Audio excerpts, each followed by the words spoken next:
ከሰዎች ሁሉ መጥፎ መጨረሻ አላህ ዘንድ ያለው ሰው ሰዎች ለሱ መጥፎ ተግባር ሲሉ የሚጨነቁበት ሰው ሲመጣ መጣ አሁንም መጣ የሰው ስም ነው የሚያነሳው አሁንም መጣ ስለ حرام ነው የሚያወራው አሁንም መጣ ሰዎች መጥፎ ነገር ነው የሚናገረው መጣች የምትባል ትታይ ሂጃብ ለብሳለች ኒቃብ ለብሳለች ግን አዛ ታረጋለች እንደው መጣችብን ወይ ጎረቤቶቿ እባካችሁ እሷ ቤት አትሂዱብን ነገር ታመጣብናላችሁ ብለው የሚፈሯት ሴት ምላሷን የሚጠነቀቋት ሴት ይሄ ነው ሁለቱ አይነት ነገር እነዚህ በሁለቱም በእስልምና ውስጥ ግዝ ናቸው እስልምና ሙሉ የሆነ ዲን ነው ሙሉ ማንነትን ሊያስተካክል የመጣ ዲን ነው ኢባዳው ከአኽላቅ ጋር ካልተጣመረ ባህሪያችን ከአምልኳችን ጋር መያያዝ ካልቻለ ቁርአን ላይ ለምንድነው አላህ ስለ ኢባዳ ሲያወራ አኽላቅን ያላገናኘበት ቦታ እኮ የትም አታገኙ ምን ይላል አላህ ሱረቱል ማኡን ላይ ፈወይሉ ሊልሙሰሊን الذين هم عن صلاتهم ساهون ይላል ከዛስ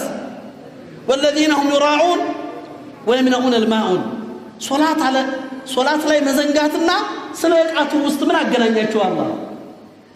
እነዛ ናቸው ይላል አላህ በሶላቶቻቸው ላይ ዝንጉ የሆኑ ሰዎች ሳሁን ይላቸዋል በሶላታቸው የሚያላግጡ ወቅቱን የሚያሳልፉ የሚጫወቱት ሰዎችልና መጨረሻው ላይ ምን ያለሳቸዋል ويمنعون الماعون ይላቸዋል የትውስት ቃም ሲከለከሉ ይከለክላሉ ይላል አላህ ጎረቤታቸው ጋር አብሮ ከሚኖራቸው ማህበረሰብ ጋር ያላቸውን ግንኙነት ነው አላህ ግልዛ ሽዳ ይሄ መጥፎ የሆነ እንዲው ሊን ለስላሴ የሌለው ባህሪ ምንም አይገናኝም ኳስ ሶላት ማዘንጋትና እቃ መዋስ አንተ የምትሰግደው ሶላት ጎረቤቶችና አብራሃቸው ከምትኖር ከምትማራቸው ከምትሰራቸው ሰዎች ጋር ሰላም ካልሰጠ ሶላቱ ምን ሆነ ማለት ነው እየተሰገደ አይደለም የትም ቦታ ላይ ቁርአን ውስጥ ገብታችሁ አላህ ስለ ኢባዳ ካነሳ አኽላቅን ያስተነሳል ሱረቱል ፉርቃን ላይ ስትሄዱ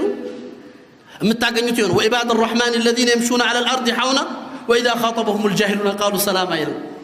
والذين يبيتون لربهم سجدا وقياما ይላል ሱረቱል ሙእሚን ላይ ገብታችሁ ስትመለከቱ እንዲሁ ነው እዚህ ላይ በአኽላቅ ጀመረ ኢባዳን አስከተለ እዛ ላይ ደግሞ قد افلح المؤمنون الذين هم في صلاتهم خاشعون والذين هم عن اللغو معرضون ይላል አላህ እነዛ ሶላትን በኹሹዕ የሚሰግዱ ለغው አላስፈላጊ ነገር ከሆነ የራቁ ይላቸዋል እስከታች ስትወርዱ አኽላቅን ሲያነሳ ኢባዳን እያስከተለ ነው ኢዘን ይሄ ኢባዳ አኽላቅን መገንባት ካልቻለ